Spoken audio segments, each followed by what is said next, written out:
Okay. So good morning, everybody. Yeah, please do remember to mute yourself. I might have to say it a few times. I'm so glad to be back. And for those of you that have never done this before, I'm so glad you're here for the first time joining. I'm totally in love with breath.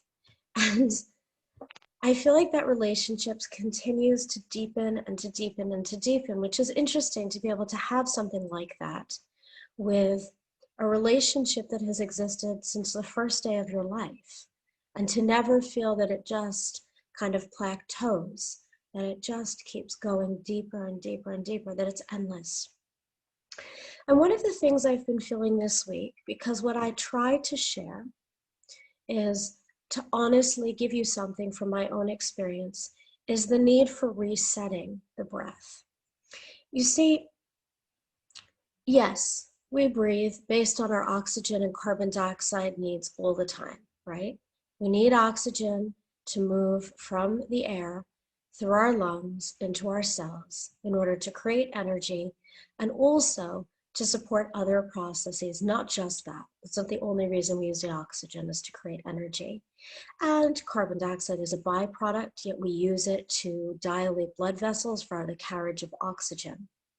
And we expel it as well. So we think, okay, we're constantly doing that. We can trust our body to do that all the time in the best way possible. The thing is that most of us tend to breathe in ways that are not conducive to well-being as a general rule, even us yogis who practice controlled processes of breathing during yoga practice or at formalized times during the day.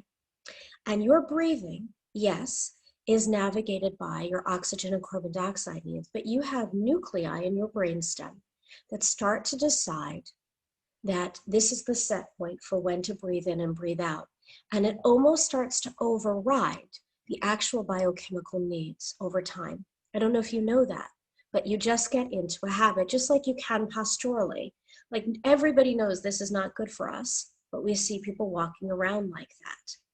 So what we're going to do today, rather than introducing a specific technique per se, is we're going to help our body to re-understand our necessary set point. And that's not a fast solution any more than changing somebody who's reified into this position to come into this is, and yet we can do it.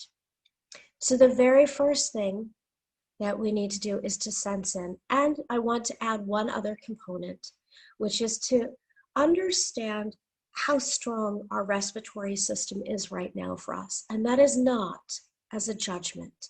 That's again to have a set point so that as we work, we can enhance capacity. So what I want you to do is just start with your eyes downcast or closed.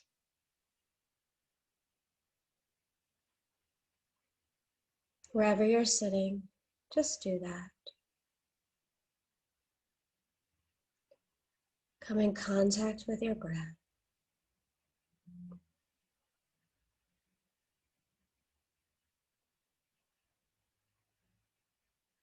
Sense into the inhale. Feel when you're inhaling. Feel it either through the nostrils or through the abdomen. And feel when you're exhaling.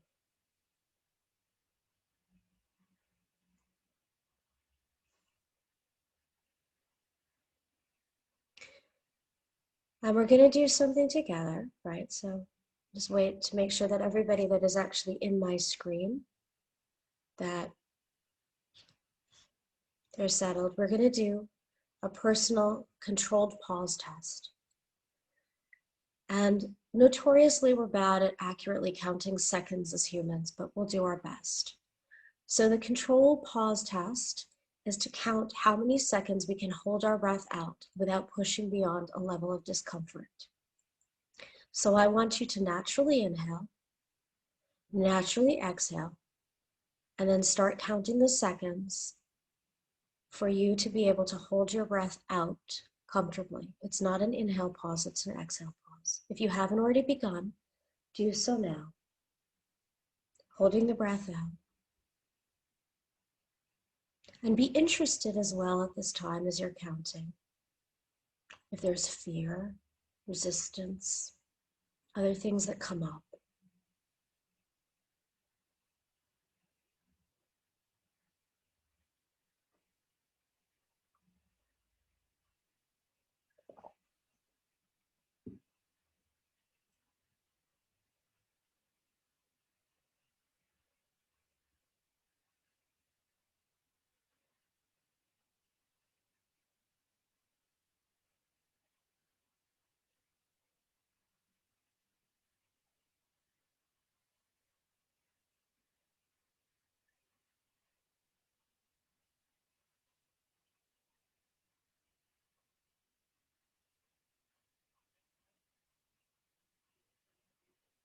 If you're still holding it out, fine. If not, just come back to natural breathing.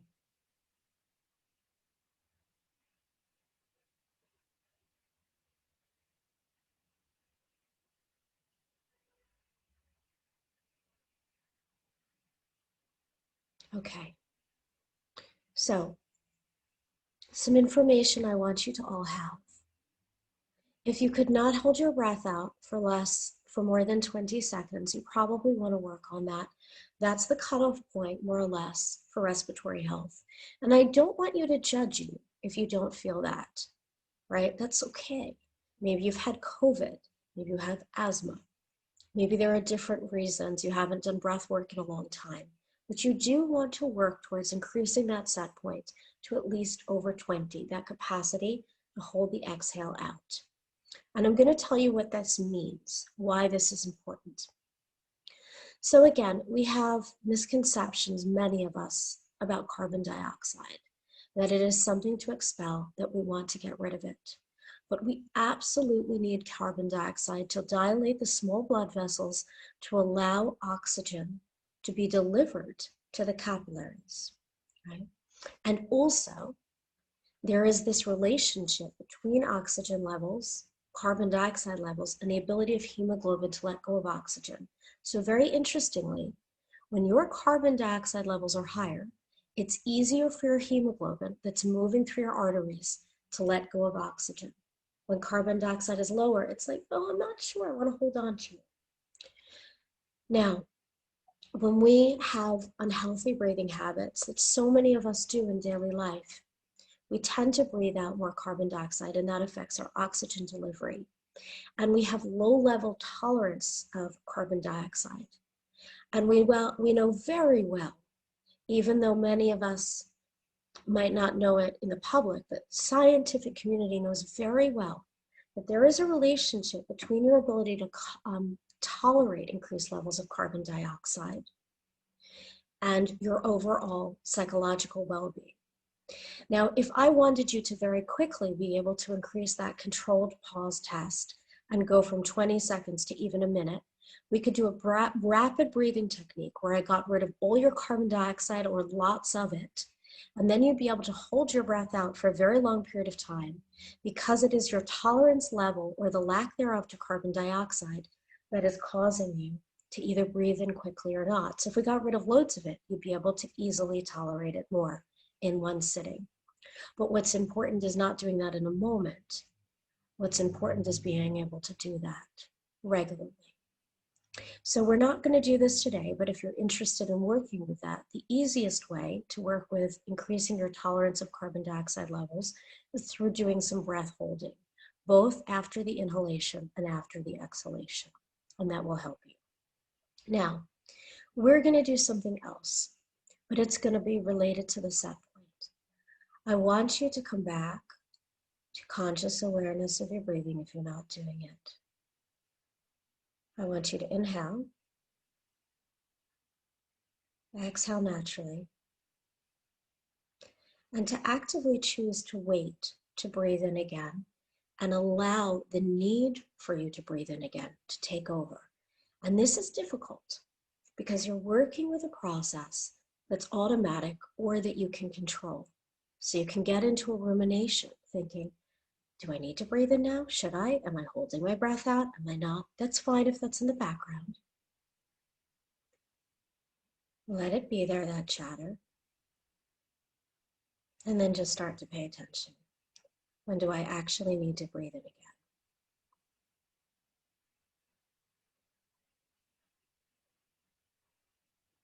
It creates a lot of mindfulness doing this.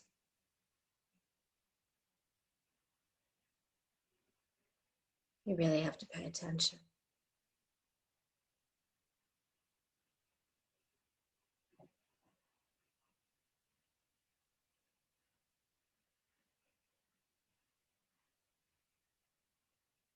And while you notice, and wait honestly for when you need to inhale again, I want you to also be conscious of how long your inhale actually needs to be, to sense into that.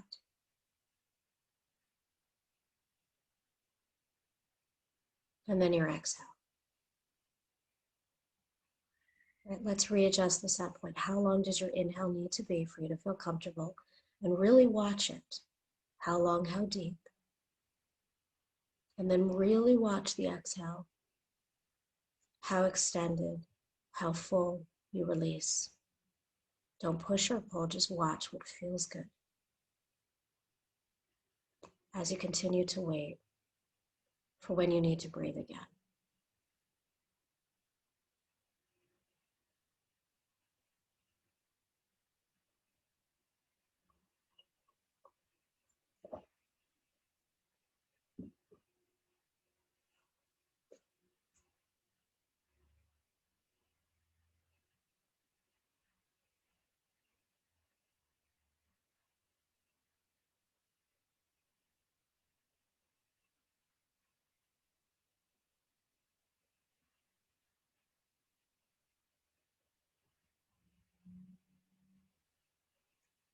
And as you're so mindfully watching these needs, I'm going to ask you to inquire in specific ways.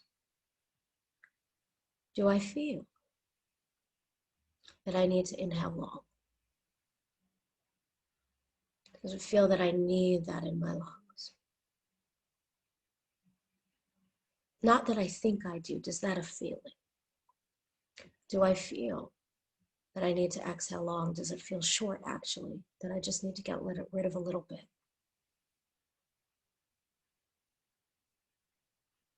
What does it feel like? What is my body telling me? What's the set point?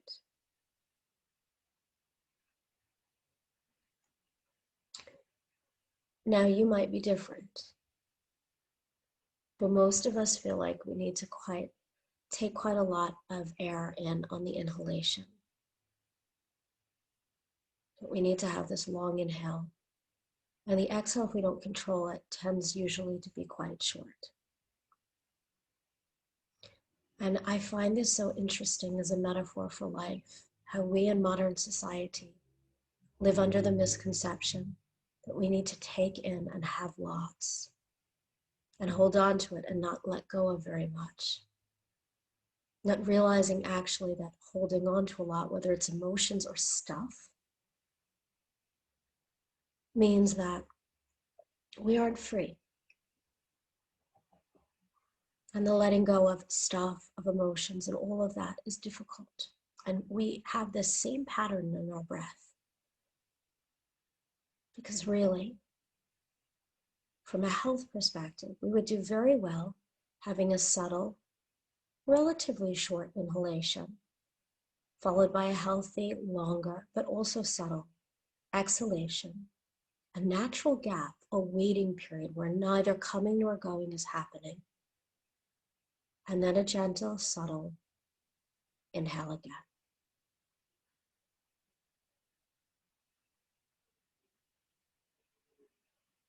But as we move in that direction, especially if we don't use Ujjayi, which is my favorite tool, you will know that, but we're not going to bring it in today because we're going to work with the natural process. Doing this feels uncomfortable for a lot of people. Inhaling, not as deeply. Exhaling naturally a little bit longer and waiting. And yet, this is natural respiratory health. By the way, your abdomen should be moving, much more so than your chest in doing this, but not in any active way. Subtly.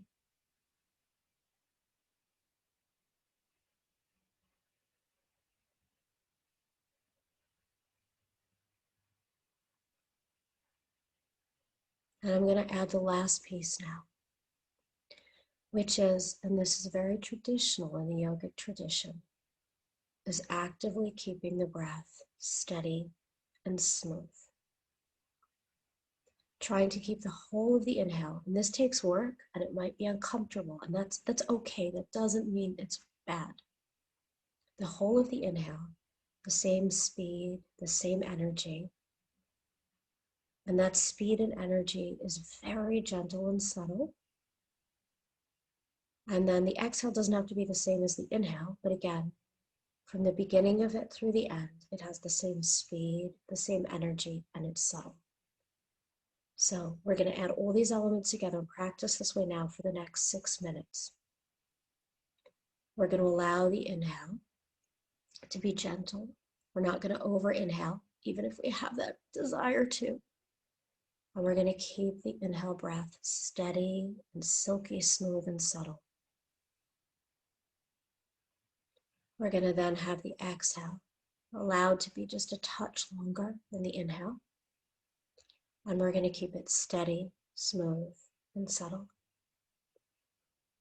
And then we're going to have this waiting period where we trust that maybe we don't need to breathe in right away again.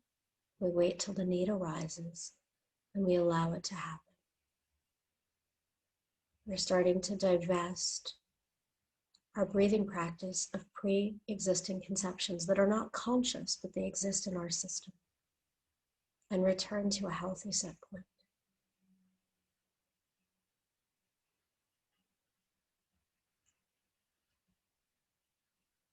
And doing this,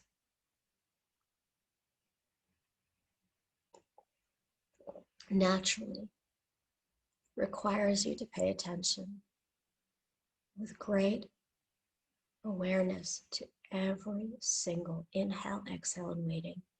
It grows your attention. So as much as it's breath, it's mind.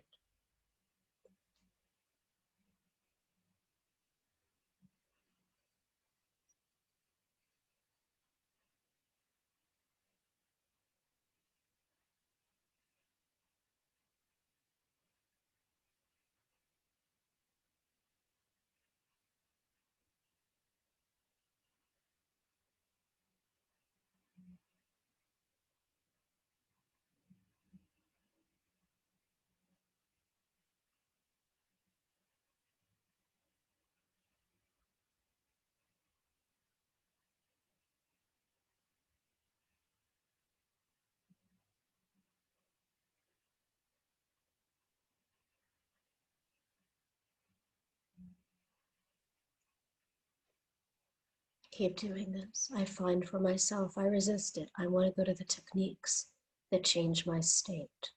And they're great. But sometimes we need to just bear the raw experience of our breath and work through it in a manner of how it actually presents. And if you have resistance to that, well, watch. It's resistance to the natural experience. And that's interesting. It's not something to get away from. And if you love it, if you're neutral, okay, also fine.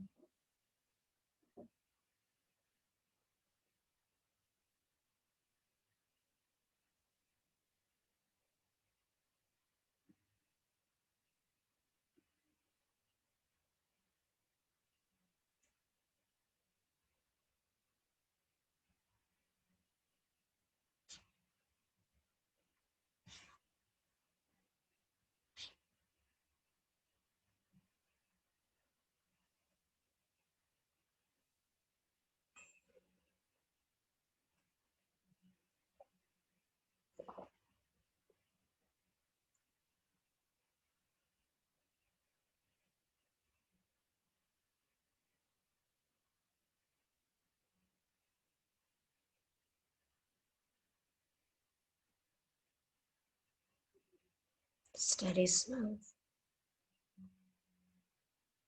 subtle, patient waiting.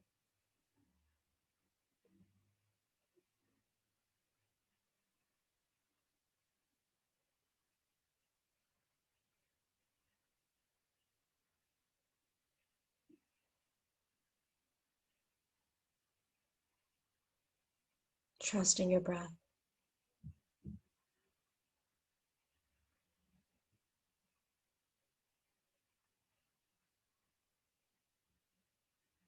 Being patient with subtlety. It's hard. We're a society that runs on gross sensation. Vast, quick change.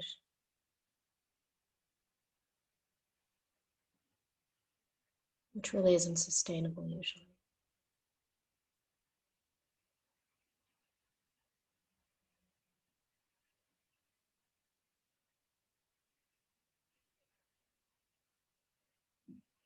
Rather, just truly feel this life force coming in and out of you. And when you need to make it subtle like this, you can really sense into that, the life-giving energy of breath.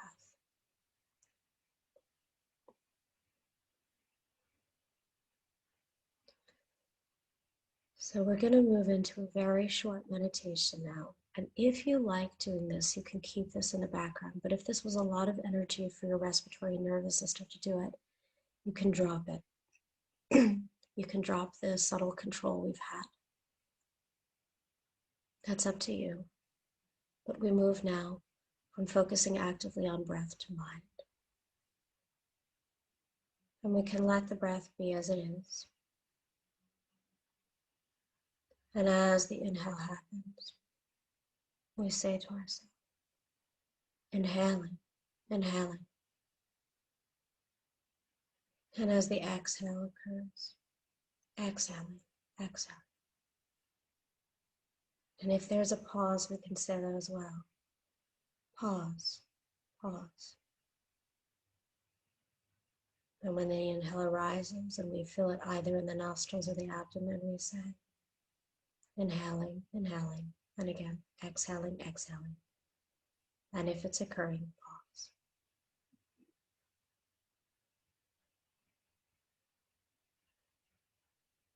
We let the mind rest on the breath, helping to support it by mentally reciting the process of our focus. With the mind, with the breath, and other things that can be under our control, but often do it on their own. Doesn't always like just focusing on one thing. And thinking arises. That's fine. It's natural. So we note it. Thinking, thinking, thinking. It doesn't matter what you're thinking about. Just note that you're thinking. And then return to breath.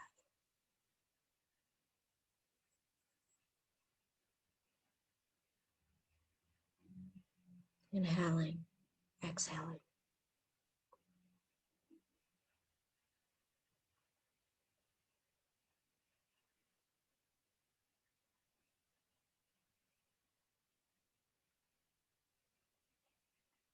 And we can add one other label, which is hearing. You can hear my voice, so you can cite that when you hear me talking, if it's drawing you away from your attention to breath, or sounds around you.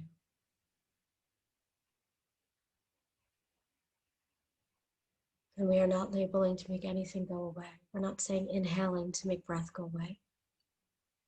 We're not saying hearing so that we don't have sound. And we're not saying thinking, thinking so that thought disappears. We're simply becoming heightened observer of the reality of what we experience.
Bringing the mind back, noticing its thinking if you're lost in thought, and coming back to the subtlety of breath.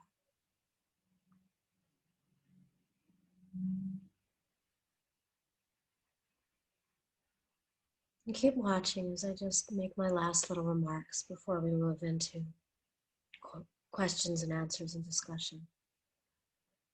We need to come back to subtlety, all of us. As I said, we are a society, a world of gross sensation. We're used to a lot of input, social media, television, strong flavors of food, seeing lots of people, even though that might have changed recently. The physical being that we are was not devised for the intensity of sensation and experience we present to it in the modern world. And so it can be boring sometimes to come back to the subtle. And yet that's what our physical system asks of us in order to be healthy, to be allowed to be subtle, to move into the gentle, the place where not so much is happening, and to find solace in there. We know from a scientific perspective that it is that place of subtlety that the body can resource itself, move into these parasympathetic states where healing is possible. And when we continue to be in gross sensation all the time, we run too much energy and we tax our system and we suffer from inflammation physically, and we suffer from overthinking and rumination and agitation of the mind. And as I continue these teachings, I will offer you techniques again that shift physiological state profoundly in a moment. But there is the importance jointly of being able to tolerate these kinds of things. Because this bare bones, not so interesting, subtle experience is what the being actually needs to be healthy, even if it resists it. So I thank you so much for being here this morning on the session. And I open up for comments, Q&A. I'm going to unspotlight myself. And if you were not here when I said it, the best way for comments or for Q&A is to toggle onto the participants icon on the control bar. You'll have everybody that's here on the right-hand side, and you'll have a few buttons, one which should have dots that'll say raise hand. Yeah. If any of you are interested, by the way, why I did a session like this time, I'm reading a very interesting book. Oh, Eunice, I see your hand. Just give me 1 second. Called Healing Prana. And the author of this has an extensive amount of knowledge about respiratory science. And I know that because so do I. I'm not meaning to be arrogant, but it's the truth. And I rarely read something and think, she really knows what she's talking about. As a yogi, she really, really knows her stuff. And she's interested in the Buteyko method, which reduces the amount of breath. I can't buy into it completely, but her talking about overbreathing really speaks to me as a science person. And I've been doing it in my own life to manage some of my allergies that those of you that come regularly know are intense. And I'm finding there's something real in it, and that's why I've introduced this morning. It's powerful, even though it's less exciting sometimes. So Jackie, you're first, and then Eunice. You can just unmute yourself, Jackie, if you'd like. I can't unmute anybody anymore. Zoom took that feature away. Okay, you go ahead. Thank you, Heather. Just a quick question. You said at the beginning about the purpose of carbon dioxide within the respiratory system, and you said it dilates something, but I'd like to actually write that down. I was listening and absorbing, but not writing. So it dilates blood vessels, specifically your capillaries. If you want to have the effective carriage of oxygen, right, you need to have your terminals open. And if you have low carbon dioxide, you'll actually have a tightening of your capillaries. That's why if you do like a cyclical breathing technique for a long period of time, you'll get tingles in your fingers and feet because they start to tighten. So you need it. All right. So it dilates the capillaries, so then more blood goes in And then more more oxygen. easily, so then more oxygen can diffuse through into the system. Thank you. Exactly. You're welcome. Thank Thank you. Eunice, go ahead. Hi, Heather. I just wanted to ask you, because I'm also reading Restoring Prana, but Oh, restoring prana. Thank you. Not healing prana. Thank you. and the oxygen advantage with Patrick, who she talks about that she's done that method with. Is there anything you don't agree with? Because I'm going through a kind of like, oh, I have to rethink all this again, and I'm just trying to wrestle with it, and like, you know, I get all the subtle, and that was a beautiful session today. That really, Mhm. your Mhm. interpretation of it is really been helpful for me today. Yeah. Okay. So the truth is, I have to do a deep dive into Buteyko to have a real opinion. Mm-hmm. You know, I'm doing it myself to test into it. I really find it agitates me. Like, I'm finding doing it is very, very hard. But I remember starting meditation, and that agitated me like to no avail because my mind was not trained. And out the other side of that impatience and discomfort was wisdom and light. So I can't comment yet. I mean, I think that there is controversy over the science around Buteyko. The NHS does cite that there is some value, while jointly saying the evidence base is not as strong as Buteyko claims and not strong at all. Mm-hmm. So I would invite you to keep experimenting with it. Yeah. But I 100% agree with, I put the name of the author, Robin Rothenberg, that we overbreathe. That is, it's true. And you don't need to go to Buteyko to know that. Yeah. And that we have poor patterns that are set in the nuclei of the brainstem that we need to reset. So I'm working from what I know to be true and testing the other things. It's been a really long time since I've come to a breathing technique that I just haven't done anything with. So I'll get back to you. And maybe we can all explore it. You know, I would feel uncomfortable teaching it to any of you right now because what I teach, I know. And I know if you have a problem, I can answer your questions and give you a solution. I'm not there with Buteyko yet. Okay. Yeah. How do you spell the breath practice? Buteyko. Okay. Yeah, I mean, if you're interested in trying it, there are loads of videos on YouTube and Yeah. you can try it out. Exploring it just now with the breath holds and walking and doing the breath hold, but I find holding my nose, it's because I had this as a child fear of water, of drowning or something. It really, like, for holding my breath, holding my nose, really doesn't work for me at the moment. I haven't gotten to that point yet. You must be further along in the book. I'm reading it very slowly because I have a huge amount of work since I came back from holiday. But Yeah, thank yeah, you.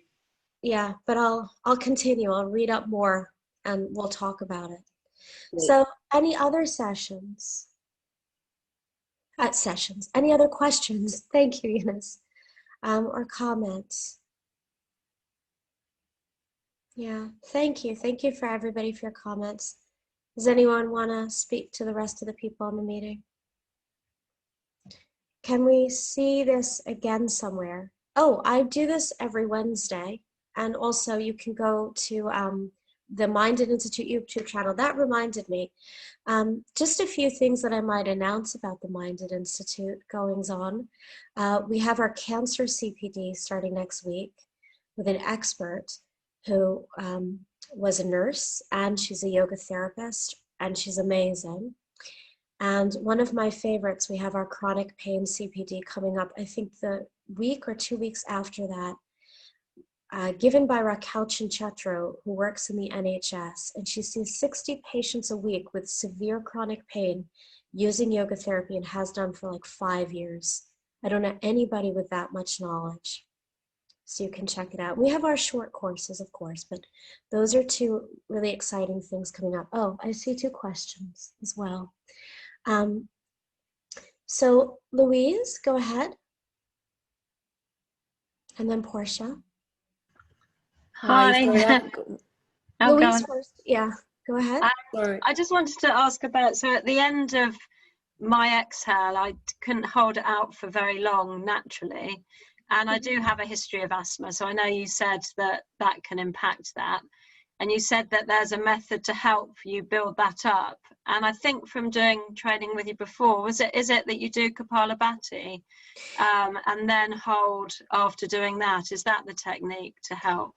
If you do Kapalabhati, you will be able to hold the breath out longer. Yes. Because what happens is you get rid of so much carbon dioxide that your tolerance for it doesn't actually need to increase to be able to hold the breath. So if you want to do it in earnest, you just need to do breath holds, because Kapalabhati will make everybody able to tolerate a longer hold, because you have so much less carbon dioxide that you can take the time to build it before you breathe in again. So just breath holds. In a moment, if you want to experience that though, because it can feel really light, yeah, match it with Kapalabhati. Okay, thank you. You're welcome. Oh, we had two Louises, I see. Okay, Louise Foster now, and then...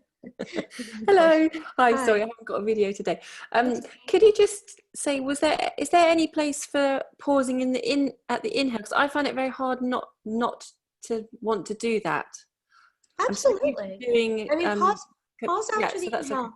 okay. That's all That's part of honoring the natural rhythm and another Yes. sign of health. But in respiratory sinus, the controlled pause test is used after the exhale. But absolutely, pause after the inhale. And both those pauses allow you to increase your carbon dioxide levels after the inhale and after the Oh, exhale. lovely. Okay, cool. Thank you. You're welcome. Portia. Hi, Heather.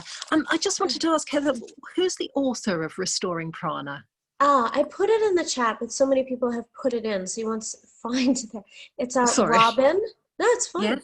Robin Rothenberg. And again, I want to Rothenberg. cite that I don't buy into everything she says. Yeah. So I think you need to read it with a discerning eye, which is really important. Like, she made one comment. I love it, by the way. So Robin, if you're watching this, I love it. But she made one comment that carbon dioxide is the strongest antioxidant. And I was like, but is it? And so I started researching, and I can find no evidence to support that claim. So I'm looking, if anyone finds it, let me know. But if something leaves you cause for pause in the book, and I always do this, read with a critical eye, say, let me check if there's anything supporting that research, or let me find the citation that because she uses loads of them, look it up and see if that is a lifestyle magazine or a research article, but yeah, Robin Rothenberg. Thank you very much. You're welcome. What is Kapalabhati? So Angela, you can find it, by the way, if you go to my channel, because I do it, but it's a rapid exhalation like this. And it has many benefits. Maybe actually, if you tell me what you would all like to learn next week, I can plan. I can kind of match it with what I want to teach. Maybe it'll be some Kapalabhati. Helen. Oh, yeah. Hi. It was just the name of the breath practice you were talking about in Oh, restoring. it's Bateko. So I've put that in the chat. It's like this, Helen. There you go. Will I do breathing workshops like I did a few months ago? Carmel, do you mean like the professional workshops, teaching breath assessment and stuff like that? Is that what you're referring to when you ask that question? Yeah, yes, I will. I'm sorry, it's just been a bit of a slow burn getting back to the workshops, because I came back from not working for a month. And I have loads and loads of things, but yeah, I'll put some in the diary, and I want to do some new ones that are not just breath assessment, but respiratory science. So yes, I will. Look out for them in maybe about 3 weeks from now. Helen, go ahead. That's going to be the last question. Oh, you turned off your video, Helen. Oh, That's okay. And now your sound. You'll get there though. Sorry, I just asked a question, didn't I? Oh, you have it. Oh, I just didn't take down your hand. You did. Oh, right. Yeah. Oh, I thought you still had one. My apologies. Okay, so you guys want a workshop on respiratory science? Yeah, okay. I think it should be called debunking pranayama myths. You know, what's so interesting is that, and Robin points this out, and it's true, the yogic texts, the old ones, don't have many myths in them. It's the overlay that we've put in the last 100 years into yoga that actually create the confusion. The ancient yogis seem to really get it. Wim Hof, I love Wim Hof's technique. I'm not going to teach it though, because I'm not a tutor of his method. I do teach it in small groups, and it does not work for everybody, and it's incredibly strong. So as much as I would like to teach it to a group of 5 of you and be able to control the conditions, I don't feel comfortable teaching it to more than 100 of you online. But look it up. I love it. It's really strong though. It's not a gentle technique. And you already need to be relatively healthy. You shouldn't be pregnant, can't have high blood pressure. Be conscious if you have a hereditary, like there's all those things in the background.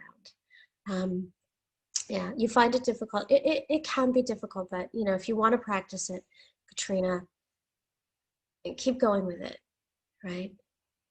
Okay. With that, right, you know, if you come on that I do these sessions and then Minnie gets her walk. So I'm going to need to take her for her walk. It's been absolutely lovely being back with all of you.